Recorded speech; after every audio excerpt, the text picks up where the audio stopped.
దేవునికి స్తోత్రం.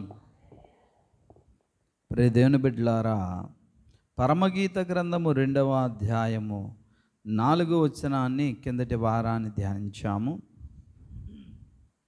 4వ వచనములో అంటే 2వ అధ్యాయం 4వ వచనములో అతడు నన్ను విందుశాలకు తోడుకొని పోయెను అనే మాటను ధ్యానించాం. కానీ కింద మరలా ఒక వచనం మిగిలింది.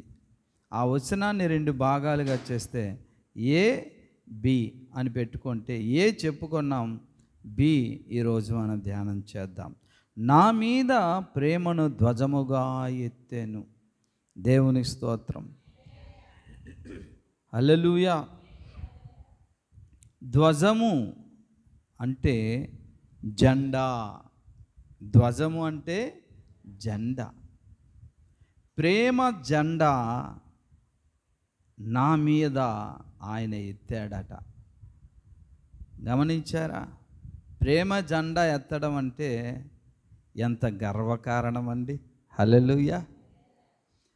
ఏమా, మన భారతదేశపు నేషనల్ ఫ్లాగ్ జెండాను ఎవరైనా రోడ్డు మీద పడిపోతే దాన్ని మడతారా? ఎవరైనా మడతారా? భయం. ఎందుకంటే దాని పట్ల మనకున్న గౌరవం అంతన్నమాట. దాన్ని తీసి ఎక్కడో ఒక దాన్ని తగిలిస్తాం.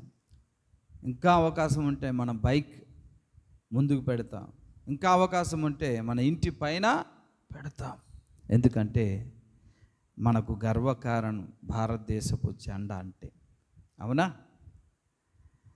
అలాగనే చాలా మతాల వారు, చాలా పార్టీల వారు, కొన్ని సంస్థల వారు తమ తమ జెండాలను ఒకవేళ ఎవరైనా అవమానకరంగా వాటి విషయంలో చేస్తే బోల్డ్ ధర్నాలు అయిపోతాయి. మా జెండాని కాలుస్తావా, మా జెండాని కాలుతో త్రొక్కుతారా అని యుద్ధాలు అయిపోవు, అవుతాయి. విప్లవాలు, ఇలా ఎన్నో గొడవలకి కారణం అవుతుంది. ఎందుకంటే ఒక పార్టీకైనా ఒక సంస్థకైనా తెలియజేయడానికి, నిలువెత్తున చాటడానికి ఒక ధ్వజం, ఒక జెండా ఎంత అవసరమో. ఇదిగో ఈ పార్టీ ఇంత గొప్పది అని చాటి చెప్పడానికి జెండా ఎలాగైతే ఎగరేస్తారో, లేదా ఒక విజయం జరిగిన తరువాత ఆ విజయ పదములో మేము ఉన్నాము, ఆ స్వాతంత్రాన్ని, ఆ విజయాన్ని మేము అనుభవిస్తున్నాము అని ప్రజలందరికీ తెలియజేయడానికి, గర్వముగా చాటి చెప్పడానికి ధ్వజం, జెండా ఎంతో అత్యవసరమైనది. కాబట్టి ప్రతి దేశానికి ఒక జెండా, ప్రతి పార్టీకి ఒక జెండా, ప్రతి మతానికి ఒక జెండా. అయితే క్రైస్తవ మతానికి సపరేట్గా జెండా అయితే ఇంతవరకు లేదు. కానీ ఉన్నదంతా ఆ జెండాను ఎత్తి పట్టుకున్నది ఏంటంటే దేవుడే, సాక్షాత్ యేసుక్రీస్తు వారే తన సూలమ్మితి సంఘ కన్యక మీద ఆయన ఒక జెండా ఎత్తి చూపిస్తున్నాడు. ఎక్కడ తెలుసా? సర్వ ప్రపంచానికే కాదు, సర్వ విశ్వానికి. దేవుని స్తోత్రం, హల్లెలూయా. ఏంటా జెండా? ఆ జెండా మీద ఉన్నటువంటి గుర్తేంటంటే ప్రేమ. హల్లెలూయా. నా మీద ప్రేమను ధ్వజముగా ఎత్తెను. చూశారండి?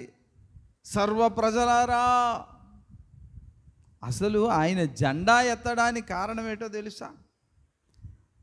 విశ్వాసుల యొక్క లేదా క్రీస్తు సంఘం యొక్క సూలమ్మితి సంఘ కన్యక యొక్క సీటు దగ్గర ఉంటుండగా కూర్చున్నప్పుడు ఆమె మీద ఒక జెండా ఎత్తి పట్టుకొని ఆయన చాటుతున్నాడండి. దాని అర్థం ఏంటో తెలుసా? ఎందుకంటే చాలామంది ఆమెను చూచి చిన్న చూపులు చూచారన్నమాట. ఏమని? ఒకటి గమనించండి, ఎక్కడో ప్లాట్ఫామ్ మీద ఉన్నటువంటి ఈమెను తీసుకెళ్ళి ఎక్కడ తీసుకెళ్ళారండి? అంతఃపురంలోనికి తీసుకెళ్ళాడు ఆయన. అవునా? దేవుని స్తోత్ర, హల్లెలూయా. ఇంకా తీసుకెళ్ళి అక్కడ తీసుకెళ్ళాడండి, చెప్పాలి, విందుశాలలోనికి తీసుకెళ్ళాడు ఆయన. అవునా? దేవుని స్తోత్ర, హల్లెలూయా. ఇలా తీసుకెళ్ళి ప్రియులారా గమనించండి, అది మాత్రమే కాకుండా ఆ తీసుకెళ్ళిన తర్వాత, ఇదిగో నీవు నన్ను తిను, నా యొక్క శరీరమును రక్తమును తిని త్రాగి అద్భుతమైన జీవితాన్ని, అక్షయమైన జీవితాన్ని, యుగ యుగాలు నిత్య జీవాన్ని పొందుకోవడాన్ని నన్ను తిను అని విందుశాలలో కూర్చోబెట్టి తన్నే ఆహారముగా నాకు ఇస్తుంటే విశ్వ పౌరులందరూ కూడా చూస్తున్నారు. ఇదేంటి, ఆమె ఏంటి, ఆమె కోసం ఏంటి, తన యొక్క శరీరము తన రక్తము ఆహారంగా ఇవ్వడం ఏంటి? ఆమె అంత గొప్పదా? ఏముంది ఆమెలో గొప్పదనం? ఏముంది ఆమెలో గొప్పదనం? ఆమె కోసమేమో దేవుని కుడిపార్శ్వములో కూర్చున్న తాను తన మహిమా సింహాసనాన్ని విడిచి, తండ్రి వక్షస్థలాన్ని విడిచి, మట్టిగడ్డ మీదకు ఒక బానిసగా, ఒక దాసునిగా ఆమెను ప్రేమించేసి బలైపోవడం ఏంటి? ఆమెలోని గొప్పదనం ఏంటి అని తన చుట్టూ ఉన్న విశ్వ పౌరులందరూ, దేవదూతలందరూ, శరాబులందరూ, పెద్దలందరూ సంఘ కన్యకను చూసి మనసులో ఏదో చిన్న చులకన భావన. అప్పుడు హృదయంతరంగములు ఎరిగిన దేవుడు కదా, ఆమె సంగతి మీకు తెలియదయ్యా, ఆమెలో ఉన్న గొప్పతనం ఏంటో నేనే ధ్వజమునెత్తి తెలియజేస్తాను, ఒక్కసారి ఇటువైపు వీక్షించండి అని ఆమె మీద ప్రేమను ధ్వజముగా ఎత్తాడట. హల్లెలూయా. అంటే ఈమె నన్ను ప్రేమించినట్లుగా ఎవ్వరూ ప్రేమించలేదు. దేవుని స్తోత్ర, హల్లెలూయా. అదండి భూలోక సంఘ కన్యక మీద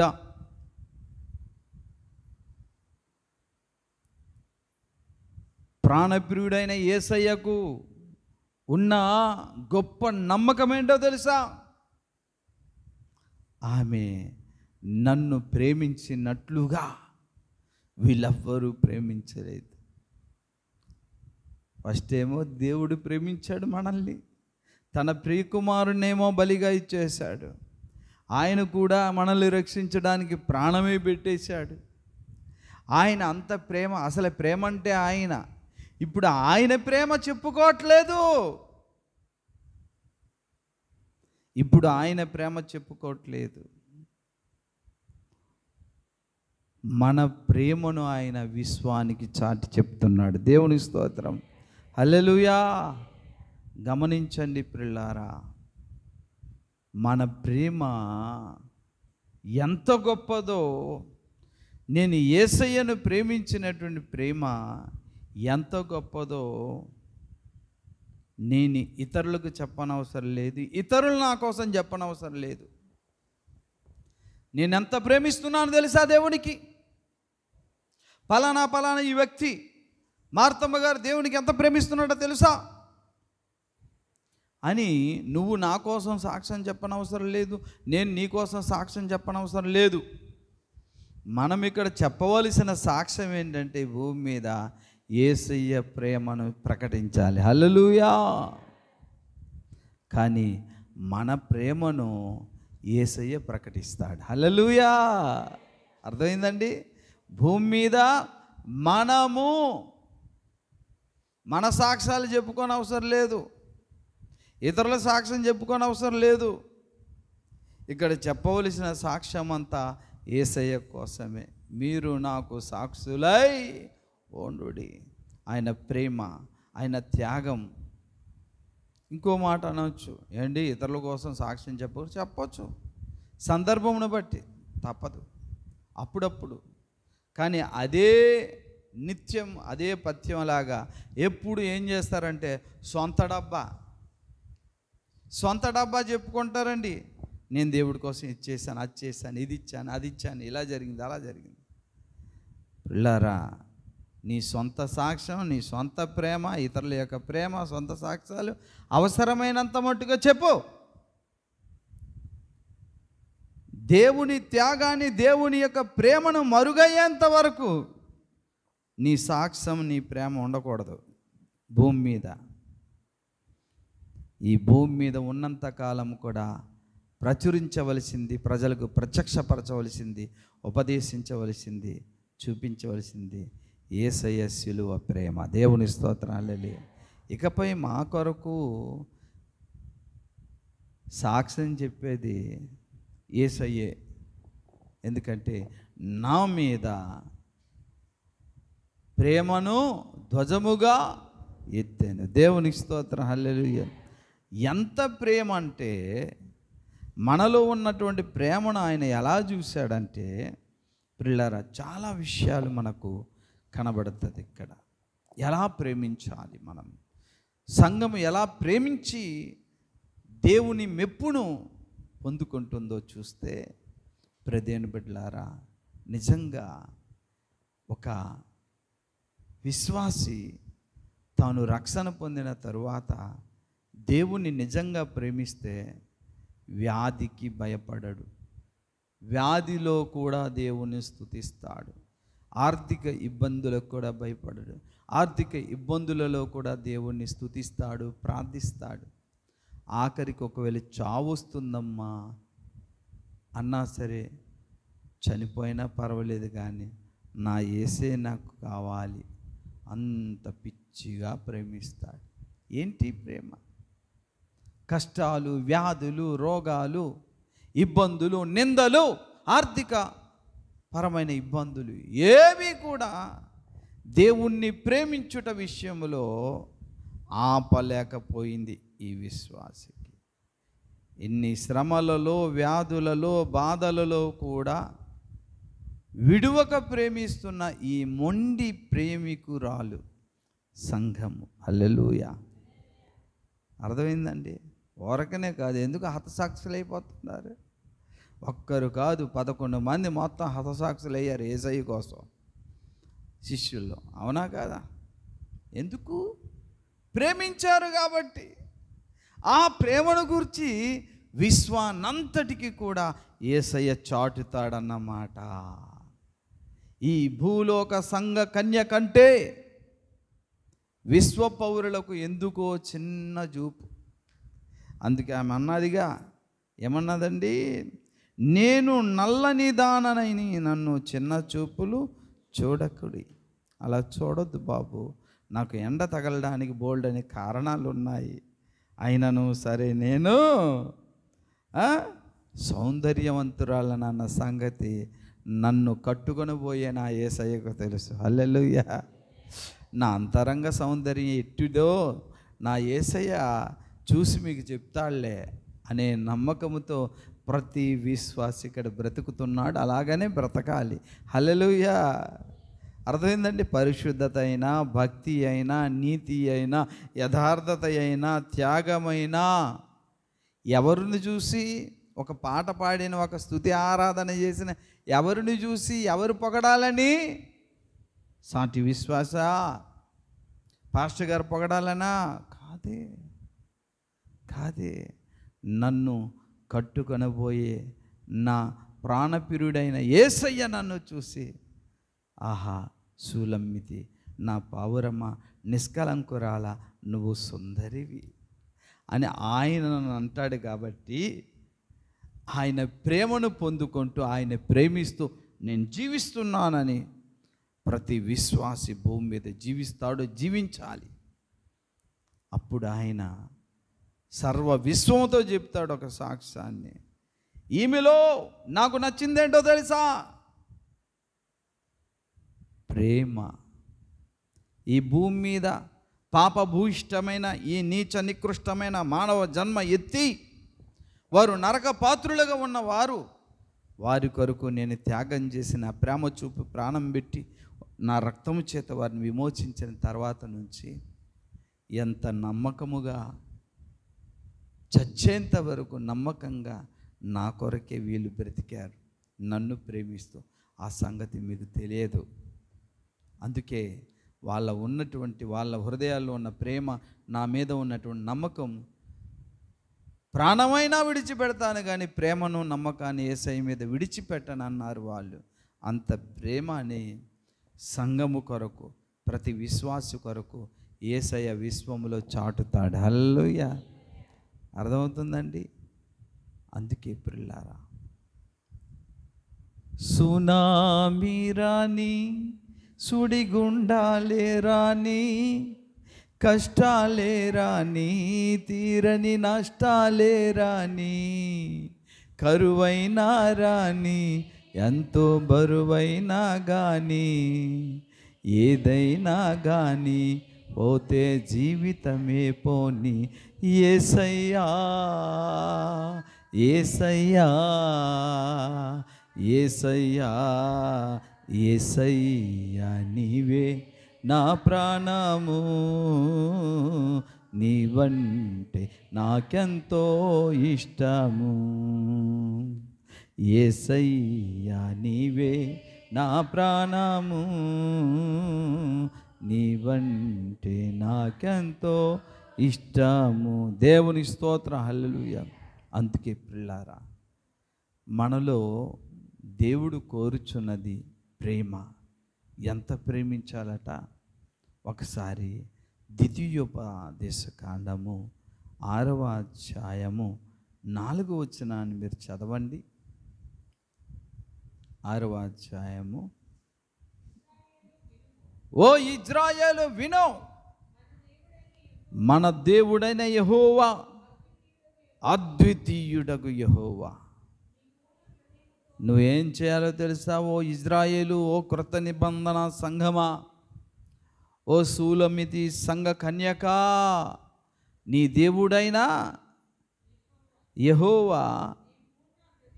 యెహోవాను నీ పూర్ణ హృదయముతోను, నీ పూర్ణ ఆత్మతోను, నీ పూర్ణ శక్తితోను నీ దేవుడైన యెహోవాను ప్రేమింపవలెను. దేవునికి స్తోత్రం. హల్లెలూయా హల్లెలూయా. చూసారా? అదండి దేవుని ఆజ్ఞ. దేవుణ్ణి ప్రేమించాలి, యేసయ్యను ప్రేమించాలి. ఎలా ప్రేమించాలి? ఆత్మతోను సత్యముతోని ప్రేమించాలి. ఎలా ప్రేమించాలి? ఎప్పుడు ప్రేమించాలి? వ్యాధి అయినా, కష్టమైనా, రోగమైనా, ఇబ్బందులైనా, నిందలైనా, ఆఖరికి మరణమైనా సరే దేవుని మీద ఉన్న ప్రేమ చావకూడదు. నీ ప్రాణాత్మ శరీరాలు చచ్చినా నీ ప్రేమ చావకూడదు యేసయ్య మీద. హల్లెలూయా. అది దేవుని ప్రేమ. దేవుడు మనలో అడుగుతున్నటువంటి ప్రేమ చూడండి ప్రియులారా. మరలా మత్తయి సువార్త 22:35 ఏం రాయిందో త్వర మత్తయి సువార్త 22 అధ్యాయము 35వ వచనాన్ని. అదండి ధర్మశాస్త్రంలో ముఖ్యమైన ఆజ్ఞ ఏదని అడిగాను. అదండి యేసేకుడు ఏమన్నాడు కొత్త నిబంధనలో? నీ పూర్ణ హృదయముతో, నీ పూర్ణ ఆత్మతో, నీ పూర్ణ మనస్సుతో నీ దేవుడైన ప్రభువును ప్రేమించాలి, ప్రేమించాలి, ప్రేమించాలి. అట్టి ప్రేమ గల సంఘము కొరకే ఆయన తిరిగి వస్తున్నాడు. ఆయనను ప్రేమించేటటువంటి సంఘము, ఆయనను ప్రేమించే సంఘము కొరకు తిరిగి వస్తున్నాడు ఆయన. చదవండి ఇంకా ప్రియులారా, గమనించండి ఒక్కసారి ఇంకా మరలా. యోహాను సువార్త 21:15 ఏమంటున్నారో భక్తులు భక్తులతో అంటున్నాడండి. ఎవరితో? చదవండి. సీమోను పేతురుని చూశారు యేసయ్య. బాబు యోహాను కుమారుడను ఓ పేతురు, సీమోను, దేవుని స్తోత్రం, హల్లెలూయా. వీళ్ళకంటే నువ్వు నాకు ఎక్కువగా ప్రేమిస్తున్నావా? మన దగ్గర దేవుడు ఎక్స్పెక్ట్ చేస్తున్నది ఏంటో తెలుస్తా? లవ్, ప్రేమ కోరుతున్నాడు. వీళ్ళకంటే నువ్వు ఎక్కువగా నన్ను ప్రేమిస్తున్నావా అని పేతురుని ముమ్మారు అడిగాడు ఆయన. హల్లెలూయా. ఏంటో ఆయన పిచ్చి, భ్రష్టుడు, దుష్టుడు, దేనికి పనికిరాని, పనికి మాలిన వాడి ప్రేమ ఆయనకెందుకో అర్థం కాదు. అలా అడగడంలోనే ఆయన్ని ప్రేమించడంలో అసలే సిసలైన పరిశుద్ధ ప్రేమ, అగాపే ప్రేమ, బదులాశించని ప్రేమ యేసయ్యది. హల్లెలూయా, హల్లెలూయా. నేనెందుకని నీ సొత్తుగా మారితిని యేసయ్యా, నీ రక్తముచే కడగబడినందున. హల్లెలూయా. ఏంటో ఆ పిచ్చి ప్రేమ అంటే, ముష్టివాని ప్రేమ ఎవరికైనా అవసరమమ్మా? దుష్టుని ప్రేమ ఎవరికైనా అవసరమా? ఒక నరకపాత్రుడు, దుర్మార్గుని ప్రేమ ఎవరికైనా అవసరమా? నా ప్రేమ కోరుతున్నాడు దేవుడు. ఏమివ్వగలనండి ఆయనకి? నిజం చెప్పండి. ప్రేమ కోరుతున్నాడు. పేతురు, వీళ్ళందరికంటే నువ్వు నన్ను ప్రేమిస్తున్నావా ఎక్కువగా? అందుకే ఓ ఇజ్రాయేలు విను, నీ దేవుడైన ప్రభువుని పూర్ణాత్మతో, నీ పూర్ణ వివేకంతో ప్రేమించు. మన ప్రేమను గూర్చి విశ్వములో జెండా ఎత్తి, ప్రేమ జెండా ఎత్తి, విశ్వ పౌరులారా, దేవదూతలారా, శరాబులారా, కెరూబులారా, అందరూ వినండి, ఈమె కంటే గొప్ప ప్రేమ నన్ను ప్రేమించేవారు లేరు అని మన కోసం గర్వంగా చెప్తాడు ఆయన. హల్లెలూయా, హల్లెలూయా. నా మీద ప్రేమను ధ్వజముగా ఎత్తాను. ఎక్కడ తెలుసా? బాగా వినండి. ఒకరోజు జరగబోతుంది పెళ్ళి, వివాహ మహోత్సవ సమయం. ప్రకటన గ్రంథం 19:7-9 చూసినట్లయితే, వినండి అమ్మా, వినండి. చాలామంది వచ్చారు. పెళ్లి కుమారుడు కదా ఆయన. పెళ్లి కుమారుడికేమో స్వయంవరం ఒకటి జరుగుతుంది అక్కడ. ఉదాహరణ మీకు అర్థమవడానికి అమ్మ వినండి. స్వయంవరం అంటే పాత సినిమాలు మనం తెలిసిందే, చూసుంటాం. చాలామంది రాజకుమారులు చుట్టూరా కూర్చుంటారు. చంద్రగిరి యువరాజు ఏండి, ఉదయపురి యువరాజు, రత్నపురి యువరాజు, వీళ్ళందరూ చాలామంది యువరాజులందరూ చుట్టూరా కూర్చుంటారు. ఆ రాజ్యంలో ఒక సౌందర్యవతి ఉంటుంది. ఇంతమంది రాజులు ఉంటారు.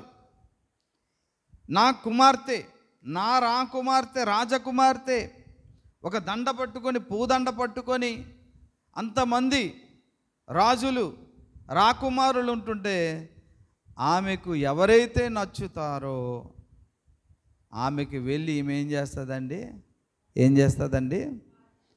దండ వేసేసరికి అది స్వయంవరం అన్నమాట. అందరూ మేసం మెలేసి ఇలా కూర్చుంటున్నారు. అందరు కూడా ఇలా కత్తి పట్టుకొని, బంగారు ఉంగరాలు పెట్టుకుని లాగా చూస్తుంది ఆమె. చూస్తే ఎవరూ నచ్చలేదు. అప్పుడు ఎవరో ఒక వ్యక్తి ఉన్నారో నచ్చారనుకో, అప్పుడు ఆ వ్యక్తికి ఈమెకు వివాహం జరిగింది. అది స్వయంవరం. కానీ ఇక్కడ కాస్త ఉల్టా ఏంటంటే, వచ్చిన వాళ్ళందరూ కూడా అందగత్తెలు, రాకుమార్తెలు అన్నమాట. చుట్టూరా కూర్చున్న వాళ్ళందరూ కూడా రాకుమార్తెలు, వేరు వేరు రాజ్యాల నుంచి, వేరు వేరు ప్రపంచాల్లో వచ్చినటువంటి రాకుమార్తెలు. అంటే భక్త సమూహాలు, వారు కూడా భక్తులే.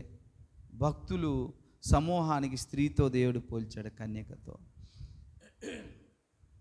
అయితే అందరూ కూడా చుట్టూరా కూర్చున్నారు.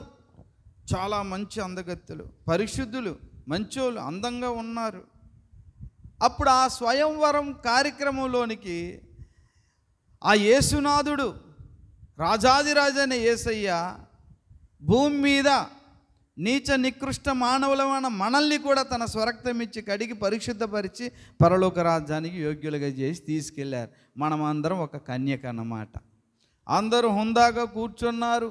అనేక వందల వేల కోట్ల సంవత్సరాల నుంచి భయము భక్తి కలిగినటువంటి భక్త సమూహాలు, స్త్రీలాలు కూడా.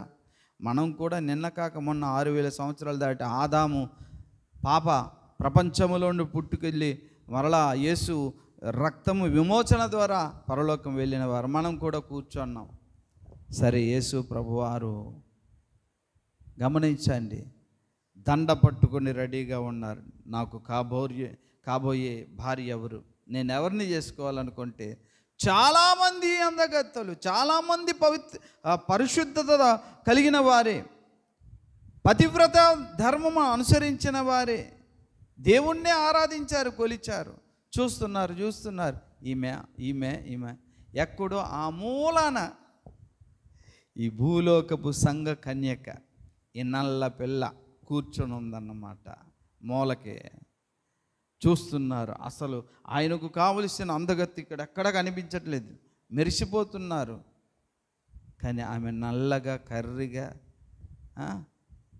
నడుము వంకర, మెల్లకళ్ళు, ఎత్తు పళ్ళు, ఏముంది ఆమెలో? చూస్తున్నారు. నా స్వప్న సుందరి ఎక్కడ ఆమెకు దండ వేయాలనుకుంటే దొరకదు, సరే వెళ్తుంటే నాకేస్తారేమో, నాకే దండ వేసి పెళ్లి చేసుకుంటారేమో అనుకుంటున్నారు అందరు. ఇల్లగండి, పక్కకి వెళ్ళండి అంటే వెనక్కు చూశారు. ఈ మెల్లకళ్ళు, ఎత్తుపళ్ళు, నడుము అష్టవంకరలు ఉంది ఈమెకో ఈయన చేసుకుంటా కాదే అనుకుంటున్నారు. కానీ అత్తకాడ ఆయన వెళ్ళి ఆ పూలమాలను ఆ భూలోకపు నల్లపిల్ల మెడలో వేసేసరికి ఒక్కసారి విశ్వములో పౌరులందరూ కూడా విభ్రాంతి నొంది ఆశ్చర్యపోయారు. ఇంత అందగత్తెలం మేము, ఇంత పరిశుద్ధులం, ఇంత భక్తిపరులము, ఇన్ని వేల కోట్ల సంవత్సరాల నుంచి దేవుణ్ణి నమ్మకంగా పూజిస్తున్న మేము, ఆయనకు నచ్చలేదు, అసలు ఆమెలో ఉన్న గొప్పతనం ఏంటి అని ప్రజలందరూ ఆశ్చర్యపోతున్న టైములో, ఈమె విషయంలో కదా మీకు అభ్యంతరం ఉండి చెప్తానని అప్పుడు తీసుకొచ్చాడు ఆయన జెండా. దాని మీద ఒక జెండా వేసి ప్రేమ, ఏ ప్రేమ? భూలోక సంఘ కన్యక ప్రేమ నాకు బాగా నచ్చేసింది అనుకుని ఆ జెండను మన మీద పెట్టారు. వారందరి యొక్క హృదయాలలో ఉన్న సందేహాన్ని తీర్చేశాడు యేసయ్య. హల్లెలూయా! ఎంత గొప్ప ప్రేమ అండి! అర్థమైందండి? ఎంత గొప్ప ప్రేమ! ఎంత అద్భుతమైనటువంటి కృప, కనికరం ప్రియులారా. కాబట్టి ఈరోజు నిన్ను నన్ను ఆయన ప్రేమించిన ప్రేమను గుర్తెరిగి కనీసం నువ్వు తిరిగి ప్రేమించడం నేర్చుకుంటే దేవుడు ఎంత ఆనందపడతాడండి. నీ ప్రేమకు కొలతేది, నీ కృపకు పరిధులేవి, నీ కరుణకు వెలయేది, నీ దయకు షరతులేవి. నా యేసయ్యా నీకే స్తోత్రము, నా యేసయ్యా నీకే స్తోత్రము. అలా మనలంతగా ప్రేమిస్తే మనము ఏం చేస్తాం? పాపపు బ్రతుకులు నేను పరవశించిన సమయాన దేవా నిన్ను దూషించుచు దూరమైన వేళ వెంటాడుతూ ప్రభువా నన్ను నీ ప్రేమతో చెంత చేర్చు. హల్లెలూయా! అదండి ప్రేమ. ఆ ప్రేమను ఒక్కసారైనా నిన్ను వెంటాడుతూ ప్రేమిస్తున్న ప్రేమను ఒక్కసారైనా వెనక్కు తిరిగి ప్రేమించావా? దేవుడు మనలో కోరుతున్నది ప్రేమ. అందుకే ఈ లోకములో భర్త కంటే, భార్య కంటే, పిల్లల కంటే, ఆస్తుల కంటే, వస్త్రాల కంటే, అన్నిటికంటే నన్ను ఎక్కువగా ప్రేమించిన వాడే నాకు పాత్రుడు. హల్లెలూయా, హల్లెలూయా. అందుకే పిల్లలు, నేను ఎప్పుడు అంటాను ఏంటంటే, నా భార్య, నా పిల్లల కంటే ఫస్ట్ నా యేసయ్యని ప్రేమించవద్దన్నా నా భార్య, నా పిల్లలు ఎవరు వద్దంటాను. ఎందుకంటే యుగ యుగాలు అసలు నేను ఉనికిలో రావడానికి కారణం ఆయనే. నాకు భార్య పిల్లలు కలగడానికి కారణం ఆయనే. ఆయన వద్దన్నా ఈ లోక సంబంధమైన ప్రేమలు నాకు వద్దు. ఎంతటి వారైనా కావచ్చు, తల్లిదండ్రులైనా కావచ్చు, నా యేసయ్య ప్రేమ వద్దు అంటే అసలు వారే నాకు వద్దు. అంతగా మనము ప్రేమించాలి. దేవుని స్తోత్రం. హల్లెలూయా, హల్లెలూయా, హల్లెలూయా. ఒక్కసారి లాస్ట్ వచనాన్ని చదివేసి ముగిస్తాను. చాలా విషయాలు ఉన్నాయి, చూడండి. త్వరగా చూసేద్దాం. ప్రకటన 19:7-9 వివాహ మహోత్సవ సమయం వచ్చి ఉన్నది. ఆయన భార్య తన్ను తాను సిద్ధపరచుకుని ఉన్నది. చాలు. ఎలా సిద్ధపరచుకుందో తెలుసా? ఈమెలో ఉన్న సిద్ధపాటు అంతా కూడా ప్రేమ. ఎప్పుడైతే ఆయన మనం ప్రేమించేసామో, ఆయన మనల్ని ప్రేమించేశాడు. ఫస్ట్ ఆయన ప్రేమించాడులేండి. మనం ప్రేమించిన తర్వాత ప్రేమ గుడ్డిదా అంటారు, తెలీదా? మనలో లోపాలు ఏవే ఆయన కనబడదు. దేవుని స్తోత్రం, హల్లెలూయా. ఎంత గొప్ప ప్రేమ అండి. తరువాత సామెతలు 10:12 చదవండి. దేవుడు మనలో కోరుతున్నది. ప్రకటన 2:4 కూడా చదవండి. త్వరగా. పగ కలహమును రేపును, ప్రేమ దోషములన్నీ కప్పును. హల్లెలూయా. ప్రకటన 2:4 చదవండి. అయినను మొదట నీకుండిన ప్రేమను నీ వదిలేసావు, జాగ్రత్త, తిరిగి మళ్ళీ ప్రేమించు. హల్లెలూయా. దేవుడు కోరుతున్నాడండి. డబ్బులు ఇస్తే సంతోషమేట ఆయనకి, బంగారం ఇస్తే సంతోషం. చెప్పండి అమ్మ, ఎవరైనా ఇక్కడ ప్రేమ లేకుండా, ప్రేమ చూపకుండా, ఏం కావాలి నీకు చెప్పు, ఏం కావాలి, 5 తులాల బంగారం పెట్టు, ఏమంటే తెలుసా? పో, వజ్రమా, నక్లెసా, పో, మరి ఏటి కావాలి నీకు? ప్రేమ. నీ ప్రేమ లేని బంగారపు గిన్నెలు భోజనం పెట్టిన నాకెందుకు అంటారు లేదా? ప్రేమ దేవుడు కోరుతున్నాడు. మనలో నుండి ప్రేమ దేవుడు కోరుతున్నాడు. చూడండి. అందుకే 1 కొరింథీ 13:4 మనమందరము తప్పనిసరిగా చెయ్యవలసిన దేవుని స్తోత్రం, హల్లెలూయా. ప్రేమ దీర్ఘకాలము సహించును. దేవుని కొరకు ప్రేమించిన వ్యక్తులు ఏం చేస్తాడండి? ఎంతకాలమైనా ప్రేమిస్తూనే నిరీక్షిస్తారు తప్ప, ఇచ్చేవాళ్ళు మనం ప్రార్థన చేస్తే 5 లక్షలు ఇవ్వలేదు కదా ప్రభు, ఏం దేవుళ్ళు అనరు. ప్రేమ దీర్ఘకాలం సహించి నిరీక్షిస్తుంది. అటువంటి ప్రేమ దేవుడు మనలో కోరుతున్నాడు. హల్లెలూయా, హల్లెలూయా. కాబట్టి మనమందరం ఏం చేయాలట? కొరింథీయులకు రాసిన 2వ పత్రిక చూడండి పిల్లారా. ఆ మాట చదివేసి నేను ముగిస్తాను.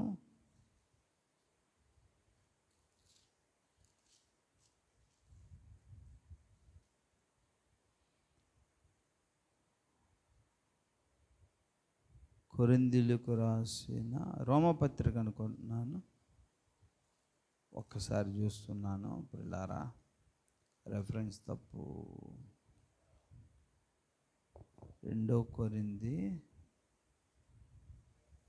2 కొరింథీలోనే ఉంటుంది చూడండి, చివరిది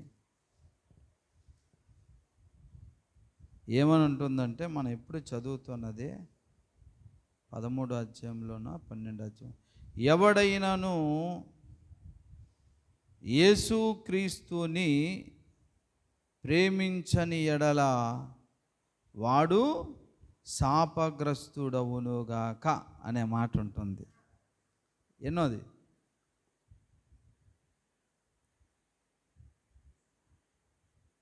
12వ అధ్యాయమా 13వ అధ్యాయమా? 2 కొరింథీ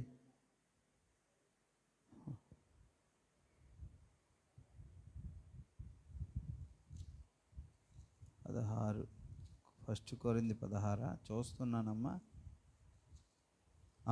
క్షమించండి, 1 కొరింథీ 16వ అధ్యాయం 22లో ఉంది. 21 నుంచి చదువుతున్నా. పౌలను నేను నా చేతితో వందనవచనము వ్రాయిచున్నాను. ఎవడైనను ప్రభువును ప్రేమింపకుంటే వాడు శపింపబడునుగాక. చాలు. కాబట్టి దేవుని ప్రేమిద్దాం. మన ప్రేమను గూర్చి విశ్వం అంతటికి ఆయన చాటి చెప్తాడు. ఇప్పుడు మనం చాటి చెప్పింది దేవుని ప్రేమను చాటి చెప్పాలి. దేవుని రహస్యమందు ఎప్పుడు హృదయములో నిండుగా ప్రేమించాలి. రహస్యమందు ప్రేమించాలి, పబ్లిక్లో కూడా ప్రేమించాలి. క్రీస్తుని గురించి సిగ్గుపడకుండా ఆయన త్యాగము, ఆయన ప్రేమ ప్రకటించాలి. అప్పుడు ఆ యొక్క ప్రేమను ధ్వజముగా ఎత్తేనన్నారు కదా, ఆ సంఘ కన్యకలో మనం ఉంటాం. ప్రార్థన చేద్దాం. తలలు వంచండి. ప్రేమించేదన్ అధికముగా ఆరాధింతున్